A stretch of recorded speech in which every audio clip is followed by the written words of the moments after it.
Ontario's new government is signaling some major changes for the province.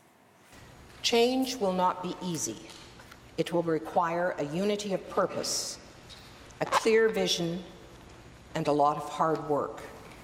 In the new throne speech, the new Premier, Doug Ford, and the Progressive Conservatives have signaled they will move quickly on a number of election promises, many already being enforced just this week. For a guide on what's happening, I'm joined by the Globe and Mail's Ontario legislative reporter, Justin Giovannetti. Good to have you here with us this morning. Thanks for having me. All right, so the government has already acted on these campaign promises. It was shorter, you were saying, this throne speech than what we've seen previous. Here's a list for people across the country.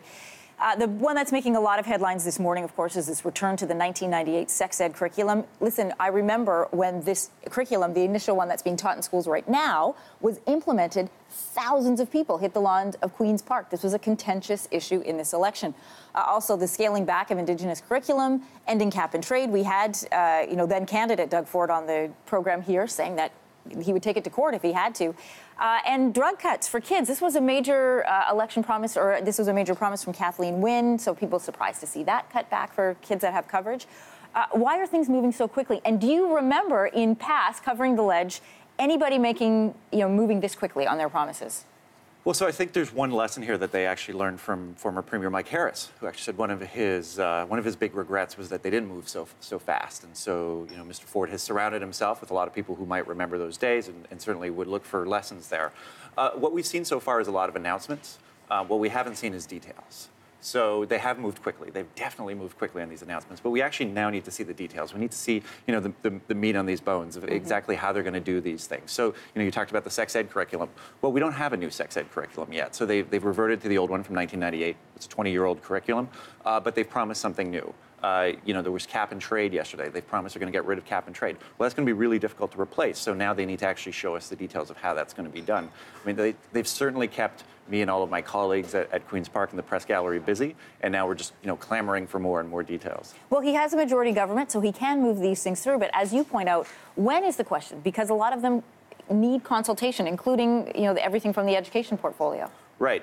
And so right now they've got this rare summer sitting, so they're actually the legislature's back. Normally they're on, they're far away from the barbecue tour. Yeah, exactly.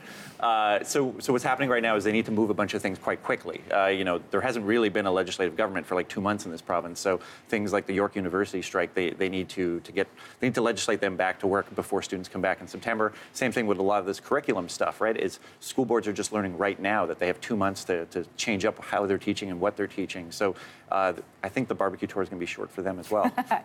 Candidate Ford said, listen, he would fight this cap and trade deadline and take it to court if he had to, and he'd join with other provinces.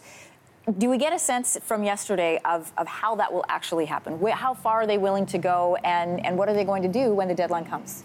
It certainly seems like they're willing to go all the way. So they referred to cap and trade or any form of carbon tax as an oppressive tax. It was very strong language in the speech yesterday. And it seems strange, by the way, as a side note, coming from the mouth of the Lieutenant Governor General, from Elizabeth Dowdeswell, to hear those strong words from her. Yeah, I mean, 4 months ago, she was reading a speech from Kathleen Wynne. So it's very different, yeah. And certainly watching it, it is a little odd to hear. Didn't feel like her language. No, it didn't. But it's governments change. But in terms of this, I mean, they're going to go, they pretty much made it clear they're going to court. They've even set aside $30 million for a lawsuit.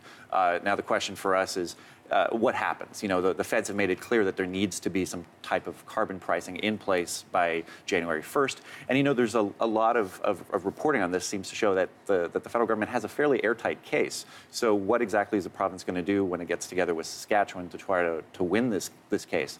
And, there's a bit of an irony here, and it's been pointed out by a lot of columnists on this, that Doug Ford kind of ran on this anti-carbon tax platform, and we don't have a carbon tax in this province. But because of that, we might actually find ourselves having a carbon tax. So we will see. What do you think, Justin, are some of the implications of these decisions and the fact that they are now outlined in their platform? Some of it does create uncertainty for businesses. So, one of the things that they've decided to move on is to cancel a wind farm in Prince Edward County. It doesn't sound like a lot, but that kind of sends a message to a lot of people that, things right now are in flux, things are replaced, things are changing. Cap and trade, companies have bought just shy of $3 billion worth of credits. They want to get paid back from the government. The government clearly wouldn't like to do that. So, it signals to a lot of companies, and they have said this, that, they're looking at whether or not there's a risk to investment in Ontario now. So they might be, just putting the brakes on it and waiting for a few months just to see what actually is going to come out of this new government and what direction we're going to be moving in. Everybody's watching and waiting. Justin, thanks so much.